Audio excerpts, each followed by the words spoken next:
No ar, ponto de encontro. Um convidado especial, um assunto interessante, importante para você conhecer, aprender e saber mais. Ponto de encontro. Agora, na Santana FM. Boa tarde, doutor Rafael Lisboa. Boa tarde, Luiz. Boa tarde, ouvinte. Rafael hoje falou e nós convidamos você também pela rede social. Lembrando que você agora também tem a oportunidade de conferir a nossa agenda no Facebook, né? Principalmente na página Santana FM, com aqueles que compartilham os vídeos, as agendas e as programações da 96,9, seja com Giro Cultural com a Carla Barbosa, o chamado aí para o nosso pro Santana Night News, ou seja, o doutor Rafael já está acompanhando, agora tem notícia 24 horas toda noite durante a madrugada, e sempre a agenda aqui do nosso ponto de encontro. E hoje ele nos pediu que convidássemos você a acompanhar o programa para saber mais sobre a terceirização e a lei das domésticas. São assuntos distintos, mas que dá para dar uma pincelada. A lei da terceirização foi aprovada na Câmara com uma grande maioria, diga-se de passagem, uma votação expressiva, apesar do doutor Rafael já ter falado aqui que não é uma grande vantagem para o trabalhador. Quer rever esse ponto para a gente, doutor Rafael? Sim. Apenas com relação a esse termo aí, lei da terceirização, não fala não que atrai. Né? Ainda é só um projeto, né? Ainda não é uma lei. Não é, projeto mas realmente tem pretensão de ser. E pelo jeito está caminhando para ser, né? Sim, de certa forma sim. Agora, já foi agora para o Senado, né? Esse projeto de regulamentação da terceirização, e houve uma proposta de alteração nele substancial, Luiz, a que eu me referi aqui, que é com relação à responsabilidade das empresas que vão terceirizar. Então a gente precisa lembrar que terceirização eu tenho uma empresa, gostaria de contratar algum serviço, ao invés de eu admitir a pessoa na minha empresa, registrar ela na carteira de trabalho, eu contrato uma outra empresa para me prestar esse serviço, né? E agora a mudança que estão fazendo no projeto é de responsabilizar ambas as empresas, tanto a terceirizante, vamos dizer assim, aquela que oferta a mão de obra, quanto a tomadora, aquela que recebe a mão de obra. Isso é como anular o intento empresarial parcial de irresponsabilidade, né? Porque isso inviabilizou o projeto agora, e eu imagino até que ele vai ou parar de andar, ou enfim, ele vai ficar trancada, a pauta vai ficar trancada. Eu imagino que ele perde toda a potência, né? Na medida que ele passa também a responsabilizar a tomadora, que aí não vai ter, a princípio, nenhuma vantagem em terceirizar. A princípio, a ideia era desobrigar as empresas de terem responsabilidades trabalhistas e delegarem isso a terceiros. Isso, terceirizadas. Então, e na verdade agora, como houve esta alteração, não tirou, continua sendo a responsabilidade, então não adianta nada, tipo assim. Isso. Então vamos ficar como está, acaba com esse negócio de terceirização. Me parece que, a gente sabe que no Congresso a coisa é toque de caixa, é política, enfim. Por isso que é complicado juridicamente você levar a sério um projeto de lei que ainda está nessa de vai e volta e vai para a Câmara, enfim. É preciso aguardar o projeto concluir, votar e ir para a sanção, para que a gente possa comentar com mais certeza. Agora, eu venho aqui então, já que na quinzena passada, né, eu trouxe notícias terríveis com relação ao projeto, que eram mesmo terríveis e ainda são, mas dando então aqui um alento no sentido de que talvez esse projeto não seja mais eficaz a ponto que eles estavam imaginando que fosse, e eu imagino que a partir disso daí que foi colocado, possa até surgir uma regulamentação mais justa. Eu imagino então que cada um vai ceder em determinado ponto e vai se chegar talvez a um projeto razoável, e entendido como projeto razoável aquele que atende os dois lados da balança, o interesse dos empregados, né, que não querem ser terceirizados na atividade fim, que querem se ligar à empresa para a qual eles trabalham e não a terceiros, e o interesse das empresas que quer terceirizar algumas atividades meio de que não justifica ter um empregado em seus quadros. Por exemplo, aquelas atividades que eu já me referi, de informática, de vigilância, de cantina, serviços específicos de engenharia, todos os serviços de construção, reforma, etc., da atividade meio. É legítimo esse interesse da classe empresarial, e é legítimo também o medo, né, que o trabalhador tem de se terceirizar, abrindo todos os precedentes. Me parece que daí vai sair um projeto razoável agora com a intervenção do Senado. Lembrando que quem vai dar a última palavra no projeto é a Câmara.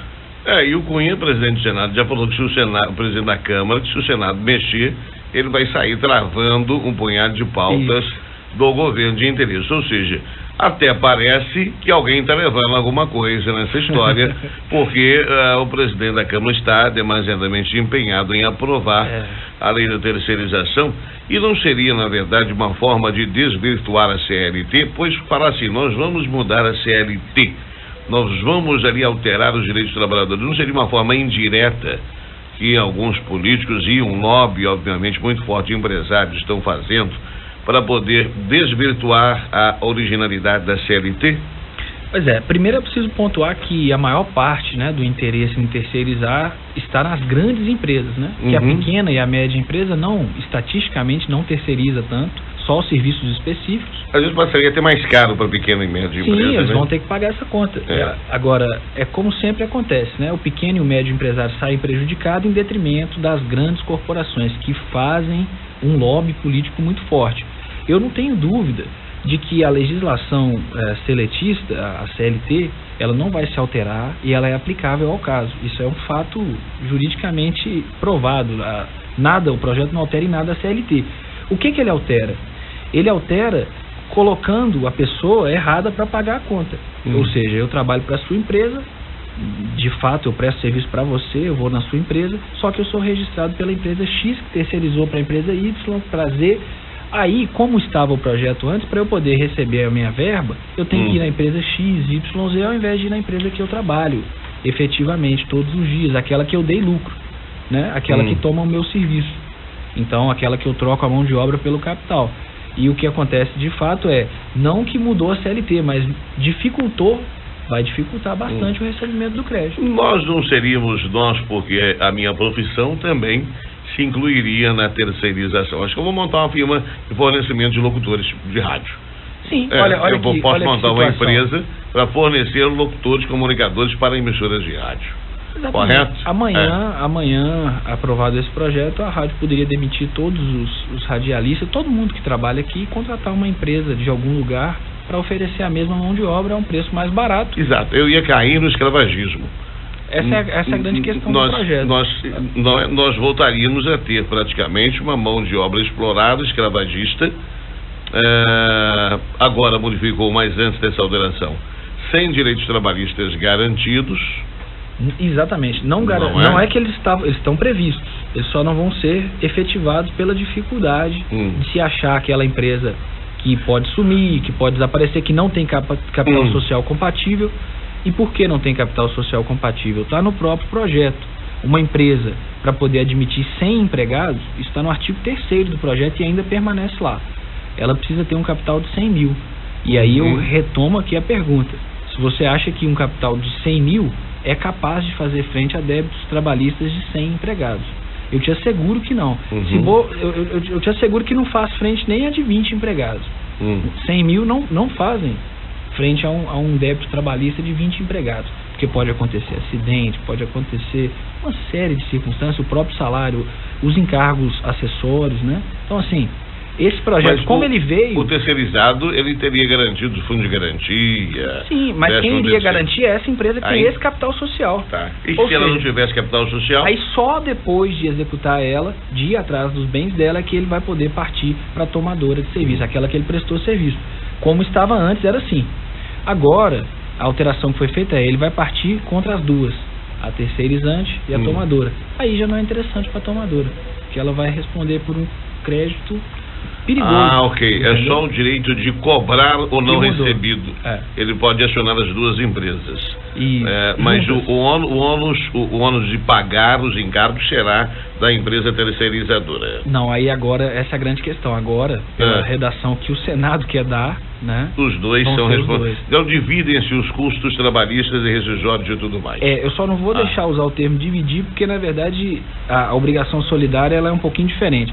Você paga tudo para o credor e você depois busca o regresso com aquele que você tem direito a ameaçar. Eu sou terceirizado, eu pago tudo, vou lá no você que é o dono da rapa, chefe, agora gastei com aquela turma lá, você me dá 50%. Exatamente, aí você poderia tomar o crédito em qualquer um dos dois, tanto na empresa que terceirizou, quanto na empresa que tomou o seu serviço, né, a que a gente chama de tomadora.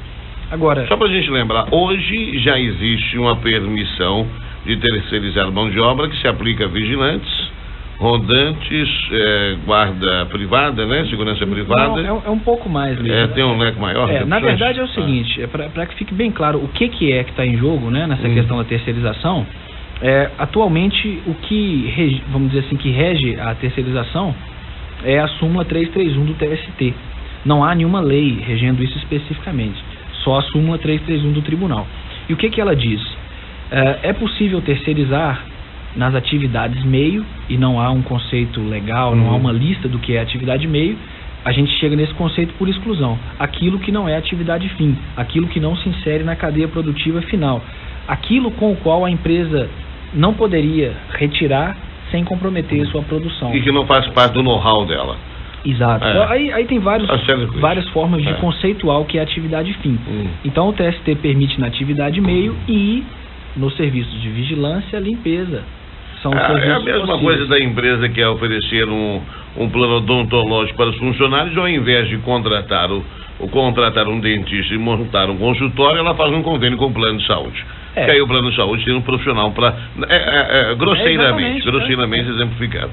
A empresa quer reformar, por exemplo, e ela não precisa contratar pedreiro, servente, ela quer fazer uma pintura, ela quer um serviço de informática específico, ela quer um serviço de engenharia. Isso não abriria oportunidades, tentando ver um lado positivo da terceirização, não abriria oportunidades para uma expansão empresarial no país, porque aí abririam novas empresas que objetivassem prestar serviço para outras pequenas, tentando atender as grandes? Sim, mas o que acontece? As empresas que geram desenvolvimento são aquelas empresas que geram emprego. Uma empresa que oferece mão de obra, ela a rigor não vai gerar emprego, porque ela não vai empregar a pessoa em nenhuma atividade, ela vai apenas explorar a mão de obra. Explorar a mão de obra de uma empresa que já empregaria. Esse aqui é o grande ponto, Luiz. A terceirização da atividade fim, ela não gera nada. Por quê? Quem vai empregar já iria empregar diretamente. Terceirizar a atividade fim é só para minimizar custo. Eu tenho uma empresa, eu preciso de 100 funcionários, eu já vou empregar 100.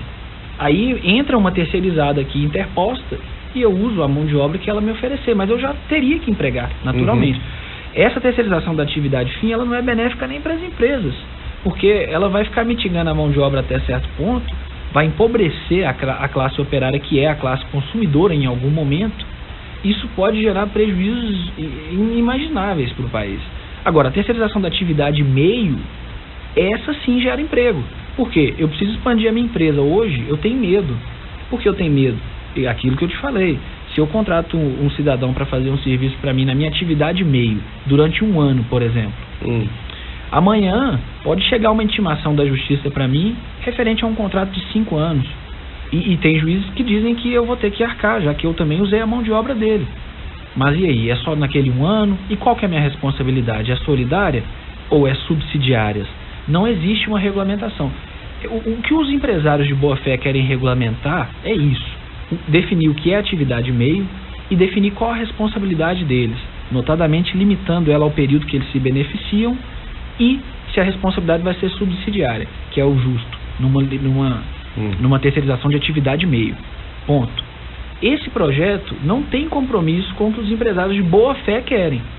Esse projeto tem compromisso com o que as grandes empresas querem, que é pegar a atividade fim e sucatear a mão de obra mediante terceirização, tentando se irresponsabilizar e tentando baratear a mão de obra. O primeiro grande obstáculo eles já encontraram no Senado, que o Senado disse: não vai ficar irresponsabilizado, não vai ser subsidiária, vai ser solidária, os dois vão pagar juntos. Aí já começou a ficar ruim o projeto, já começou a ficar desinteressante. Aí do mesmo jeito não interessa. Isso. Vamos para o intervalo, são 4h44, a pergunta que fica para ser respondida: a terceirização pode ser usada na admissão em cargos públicos? Ou seja, eliminaria a necessidade de concursos? O doutor Rafael responde no próximo bloco. Nós seguimos com o doutor Rafael Lisboa, estamos falando da terceirização, falamos que ia falar das domésticas também, mas a terceirização está no topo das discussões hoje do país, dentre outros assuntos, e demanda chama a atenção das pessoas. Pergunta interessante: a terceirização pode ser usada na admissão em cargos públicos, ou seja, eliminaria a necessidade de concursos? Responda, doutor Rafael. Pois é, Luiz, só com relação à terceirização, é interessante, né, nós debatermos aqui mesmo o assunto, porque o assunto está na pauta. Né? Isso está sendo debatido no Senado, no Congresso como um todo, e isso vai impactar realmente a vida do trabalhador, do empresariado, etc. Mas agora, é importante também, no meu caso aqui, deixar bem claro que a gente está discutindo apenas de forma abrangente um projeto de lei. Né? Evidentemente ainda não é uma legislação. Agora, quando for aprovado, da forma como ele for aprovado, aí eu sugiro que nós façamos aqui um programa para dizer como vai ficar. O que mudou, o que precisa ser feito para adequar. No projeto há um prazo para o empresariado se adequar. Então, aí nós vamos pegar todas as questões que ficaram, porque a cada semana acaba mudando alguma coisa no projeto e quando a gente comenta acaba ficando confuso. Mas é mais formar uma opinião geral, né? Mas diante das atuais últimas modificações, corre um risco de ficar na geladeira por alguns anos. Aí agora eu acho que vale a pena aguardar assim, só observando o que vai acontecer, para no futuro, se houver alguma aprovação, né, real. Igual a gente fez aqui com a lei das domésticas, né, a PEC das domésticas. Ia perguntar, o que descongelou na PEC das domésticas? Pois é. Deixa eu responder essa pergunta. Com relação à terceirização no serviço público. Isso né? A terceirização no serviço público, ela já acontece. Ela é ilícita, ela é ilegal, né? Justamente por isso, porque ela representa uma burla no concurso público. Quando o poder público vai contratar, aí eu estou dizendo poder público, a União, o Estado, o município, as autarquias e as fundações públicas.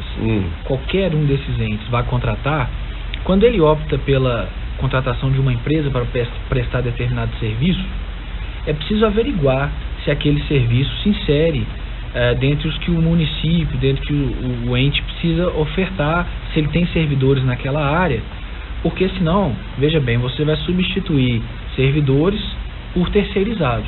Eu não preciso nem dizer que o custo de um servidor é muito mais alto, as garantias que ele tem em face a um terceirizado. Isso já acontece no país inteiro. O poder público volta e meia terceiriza e insere terceirizados para fazer o mesmo serviço que servidores já estão fazendo, servidores concursados. Isso tem dois prejuízos. O primeiro é pagar mal ao terceirizado, criar uma situação injusta. E o segundo prejuízo é evitar que uma pessoa investida em concurso ocupasse aquele cargo.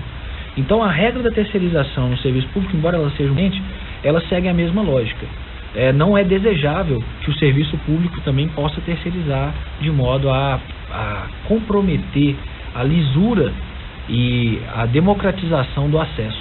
E eu digo democratização no sentido de que os cargos públicos, segundo a Constituição Federal, são direito de todos os brasileiros. A concorrência é preciso ser ampla e não permitir que uma empresa terceirizada selecione como um particular seleciona e inserir em serviços públicos.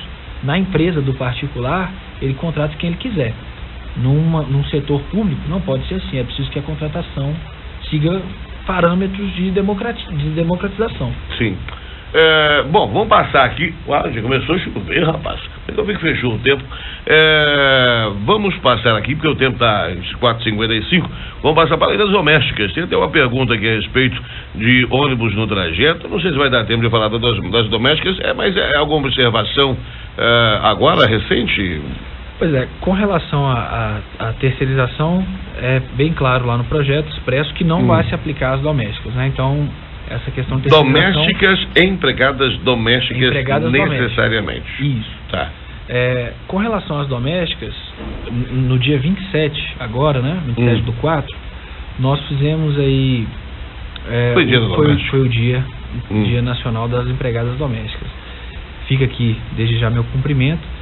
E, infelizmente, já fazem 2 anos, Luiz, que a PEC das domésticas foi aprovada e sancionada. Já passou por todos esses trâmites aqui que nós estamos comentando, já começou a vigorar. E, após 2 anos, o Congresso ainda não regulamentou todos os direitos. Então, O que a gente tem com relação às domésticas hoje é isso. Nós temos uma lei regular, né? Uma emenda constitucional que não foi totalmente regulamentada. Os direitos que não precisavam de regulamentação, e aí eu vou dizer o principal deles aqui, é a questão da jornada de trabalho. Hoje a doméstica, a grande diferença, vamos dizer assim, de todos os direitos previstos, o diferenciador mesmo é o limite de jornada. Hoje a doméstica tem direito a trabalhar 44 horas semanais, limitada a 8 horas diárias. Ela pode até fazer um acordo para prorrogar para 10 horas. Agora, antes não existia jornada. Então o empregado poderia trabalhar 12, 13 horas, poderia trabalhar sábado, domingo e não tinha direito a hora extra. Sim. Atualmente, que isso fique bem claro, o doméstico tem direito a hora extra. Isso não precisa de regulamentação. Isso já é aplicado já desde abril de 2013. Apesar de muito tem patrão que finge de bobo, não paga isso até hoje. Infelizmente, alguns não se adequaram, mas aí cabe ao empregado reclamar isso no futuro. Agora, outros direitos não foram regulamentados. E aí eu vou citar dois aqui dos mais importantes, que todos esperavam que o fossem e não foram. FGTS, o FGTS ainda é facultativo, e seguro-desemprego. Facultativo é para inglês ver, né? Facultativo sendo uma opção do empregador, né? Não, pois é, a maioria deles vai optar por não pagar. É igual ponto facultativo do serviço público. Nunca vi ninguém bater. Não é? Alguns não vão pagar. Se você achar que você deve ir trabalhar, você pode ver que a prefeitura está aberta. Nem o porteiro vai abrir a porta. Pode interditar. Deixa eu fechar aqui, só para não ficar sem me perguntar essa aqui, que foi encomendada. Aqui no WhatsApp, Facebook, não tem nenhuma pergunta. Gente, vocês têm que perguntar, hein? Não fica com medo de perguntar, não, porque o doutor Rafael Lisboa, ele responde. Aliás, inclusive, eu quero falar com vocês, quero lembrá-los mais uma vez que, muito provavelmente a partir de amanhã, estas entrevistas, esta em questão e as demais que virão com os nossos convidados estarão disponíveis no portal santanderfm.com.br para ouvir, não para downloads, tá? Nós já tem um esquema especial. Trabalho numa empresa que não paga hora no trajeto, traduzindo, no tempo aí que o funcionário fica dentro do ônibus para ir trabalhar. Tem pessoal que fica quase uma hora dentro do ônibus, né? Certo. A empresa vizinha a que eu trabalho paga esta hora para os empregados dela. Como saber se eu tenho direito? A grama do vizinho dele é mais verde. Nesse caso parece que é mesmo. Não é? Não é só impressão não, né? Pois é, Luiz, esse termo aí, hora no trajeto, é conhecido como hora in itinere, hora no itinerário, né? O fato do vizinho dele receber não influencia em nada no direito dele, né? Então, assim, não é porque a empresa ao lado paga a hora in itinere que necessariamente ele tenha direito. É o raciocínio que se segue a todas as verbas, salvo, evidentemente, se a empresa for do mesmo ramo e houver norma coletiva. Eu vou partir do pressuposto que não é o caso. A hora in itinere, o empregado tem que cumprir dois requisitos. Ele tem que utilizar o transporte fornecido pela empresa e a empresa tem que se situar em local de difícil acesso ou não servido por transporte público. São esses dois requisitos. Então, quem tem direito a hora in itinere? A turma que trabalha na Serra do Minério. Isso, aquela turma que sai, ela pega o ônibus da empresa e vai. E aí, a hora in itinere, quando o ônibus passa em perímetro urbano e perímetro não urbano, o local servido e local não servido, é preciso estabelecer ali, por perícia técnica, é feita uma perícia de hora in itinere para dizer qual é o local, a partir de quanto e quanto tempo ele tem direito a essas horas in itineres. Então, deixa eu só para fechar a pergunta, a resposta então ele está perguntando se o fato do vizinho receber a rigor não lhe assegura, e para que ele tenha direito ele tem que cumprir dois requisitos: transporte fornecido pela empresa, e a empresa tem que estar em local de difícil acesso ou não servido por transporte público. A providência que eu posso sugerir a ele é ou procurar o sindicato para averiguar se tem direito, ou aguardar o contrato de trabalho e no final, ou durante, ou quando ele sair, ele reclamar isso na justiça. Eu sou uma curiosidade, porque tem gente que, como eu disse, que pega o ônibus, usa esse horário in itinere, né? Tem um ônibus que passa lá para banhá-lo, mas tem gente, por exemplo, pega serviço às 7 horas da manhã, mas o ônibus passa na porta da casa dela 5h15, 5h15, 6h15, 7h15. Isso não contaria como hora extra, já que ela tem uma carga horária de 8 horas, geralmente é o que se tem, estas 2 horas in itinere, não caracterizaria o direito da pessoa de receber algo a mais, ou o fato de ser o transporte pago já compensa essa hora? Não, o fato de ser o transporte pago não influencia em nada nessa hora. A questão é, ela tem que cumprir os dois requisitos. O transporte é fornecido pela empresa e o local tem que ser um local de difícil acesso ou não servido por transporte. E aí ela vai entrar, eu tenho casos aqui em Itaúna de empresas que, por exemplo, pegam uma pessoa no Itaunense e roda com ela 1 hora dentro da cidade e depois é que ela sai e entra na rodovia. Da rodovia para a empresa, o local é de difícil acesso. E a maior parte dos juízes entendem então que a hora itinere, tendo em vista que a lei é bem clara e a súmula 90 do TST também é bem rigorosa nesse aspecto, se limita ao período que ele sai da rodovia até a entrada da empresa, que aí vai dar 25 minutos, meia hora, né? Quando na verdade ele anda 1h30, só que 1 hora ele anda dentro da cidade. A rigor, essa 1 hora que ele anda dentro da cidade não é hora itinere. Agora, é evidente que a maior parte dos advogados pedem essa hora também e espera para ver se a perícia vai concluir, espera para ver o entendimento do juiz. Eu acho assim, é preciso pedir, é preciso correr atrás dos direitos. Mas esse direito da hora itinere, ele é bem hermético, ele é bem disciplinado. A maior parte dos juízes entendem que é só no perímetro não servido por transporte público. Uma última, porque enquanto eu estou falando eu vou sonhando aqui com as perguntas. Eu perdi o ônibus, mas aí dei meus pulos, mas cheguei atrasado nesse ônibus que me leva lá para o trabalho. O que acontece? O cara toma umas outras, o ônibus da mineração passa lá às 6h15, ele passa às 6h15, está levantando a cama, ele dá um jeito de chegar lá. É direito da empresa dispensar do serviço, não, você chegou atrasado, ou cortar seu ponto, você volta? Pois é, essa questão do atraso é interessante. A legislação diz assim, toda vez que ela vai tratar do atraso e da falta, ela trata junto. Como se atraso e falta tivessem o mesmo efeito e fossem a mesma coisa. Até a questão dos atestados, por exemplo, é tratada junto. Por exemplo, um atestado de uma consulta na parte da manhã, há quem diga que ele só abone a parte da manhã, há quem diga que ele abone o período inteiro. Então, essa questão, se os 15 ou 20 minutos ou meia hora que ele atrasar lhe permite o desconto só daquele tempo ou do dia todo, é uma questão bem debatida, mas a maior parte dos entendimentos é de que a empresa tem o direito, sim, de não aceitar o empregado se ele chegar atrasado à prestação do serviço. Ela pode advertir ele, né, por escrito, e determinar ele, olha, você perdeu o seu dia aqui, você não está cumprindo o seu horário, e ainda leva uma advertência. Sonhei mais uma aqui agora. Tem esse negócio de tolerância? Tem. 10 minutos antes, 10 minutos depois, ou não é assim a regra? Olha só, hein, cuidado com essa regra aí. Porque todo mundo fala assim, não, tem uma regra de tolerância, eu posso, mas você nunca chega no horário. Não, cheguei 7h05 no horário, eu tenho 10 minutos de tolerância. Não, aí sim, você tem 10 minutos, mas 5 na entrada e 5 na saída. As variações de 5 minutos, por exemplo, o seu serviço é às 7 horas. Você pode chegar entre 6h55 às 7h05. E aí, se você chegar adiantado 5 minutos ou atrasado, não considera nem adiantado nem atrasado. O cara chega no serviço todo dia 15 para 7. O horário dele é 7 horas. Não, chega 15 para 7, eu tenho direito de ir embora lá 15 para as 8. Eu cheguei 15 para 7.